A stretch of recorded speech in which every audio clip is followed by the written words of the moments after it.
कहानी की शुरुआत होती है प्राचीन पर्शियन से। एक छोटा लड़का दास्तान गलियों में खेल रहा होता है। वो गरीब और अनाथ है लेकिन दिल से बहादुर है।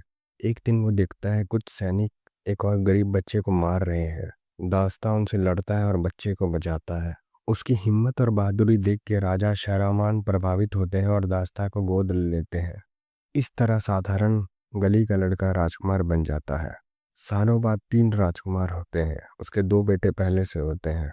साल गुजर जाते हैं। दास्तां अब जवान और बहादुर राजकुमार बन चुका है। उसके 2 भाई और हैं, तुस और ग्रासिब। तुस सबसे बड़ा भविष्य का उत्तराधिकारी है। ग्रासिब बीच वाला ताकतवर और जिद्दी है। और एक है चाचा निजाम, हमेशा राजा के साथ रहते और उनका सलाहकार है। चाचा निजाम राजा के साथ रहते और उनके सलाहकार हैं। निजाम को पता चलता है कि एक पड़ोसी शहर अलमत गुपचुप हथियार बना रहा है। तो उस फैसला करता है कि शहर पर हमला किया जाए। फारसी सेना अलमत पहुंचती है। शहर की दीवारें बहुत ऊंची और मजबूत है, लेकिन दास्ता अपनी फुर्ती और बहादुरी से सैनिकों के साथ छुपकर दीवार पर चढ़ जाता है और आगे गेट खोल देता है। इससे फारसी सेना अंदर घुस जाती है और अलमत हार जाता है। अलमत की राजकुमारी है तमीना। वो बहुत खूबसूरत है लेकिन उसकी आंखों में गुस्सा और डर दोनों है। वो कहती है ये हमला बेवजह हुआ है, अलमत ने कोई हथियार नहीं बनाए।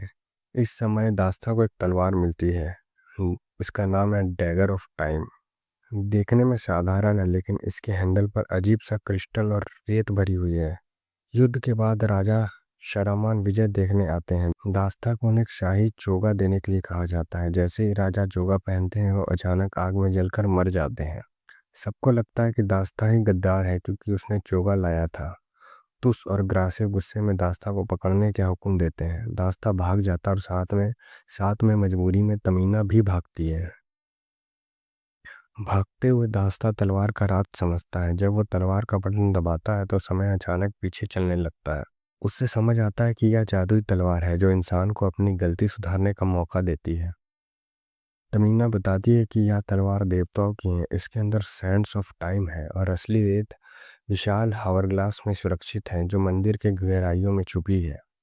अगर कोई पूरी रेत तलवार में भरकर उसे यूज करे तो पूरा इतिहास बदल सकता है।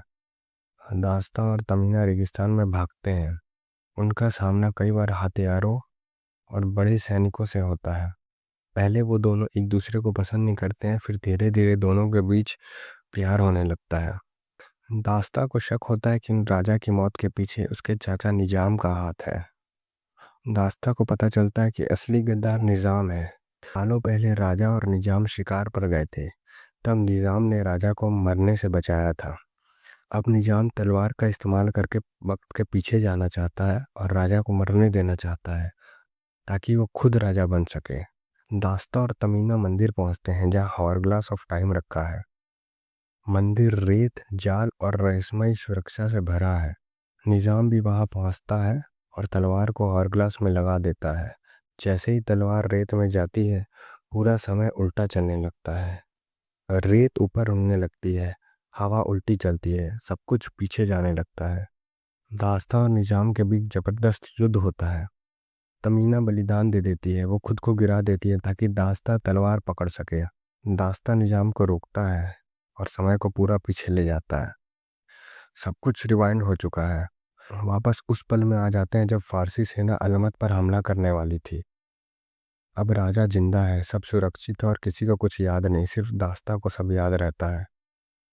वो अपने भाइयों को सच बताता है कि असली गद्दार निजाम है। तो स्वर्गराज से भरोसा कर लेते हैं और दोनों निजाम को मार देते हैं। युद्ध खत्म हो जाता है। राजकुमारी तमीना सुरक्षित है। तुस तमीना की शादी दास्ता से करवाने के लिए कहता है। तमीना को कुछ याद नहीं होता और दास्ता भी नहीं बताता है और तलवार उसे वापस कर देता है। और तमीना इस चीज से उस पर भरोसा कर लेती है और ऐसे ही दास्ता और तमीना का नया रिश्ता शुरू होता है। लालच से बड़ी साजिश नाकाम हो जाती है और राजकुमार दास्ता अपने और अपने राज्य का भविष्य सुरक्षित कर लेता है। तो ये थी Prince of Persia Sands of time movie की कहानी। आपको ये स्टोरी अच्छी लगी है तो वीडियो को लाइक शेयर और चैनल को सब्सक्राइब कर दीजिए।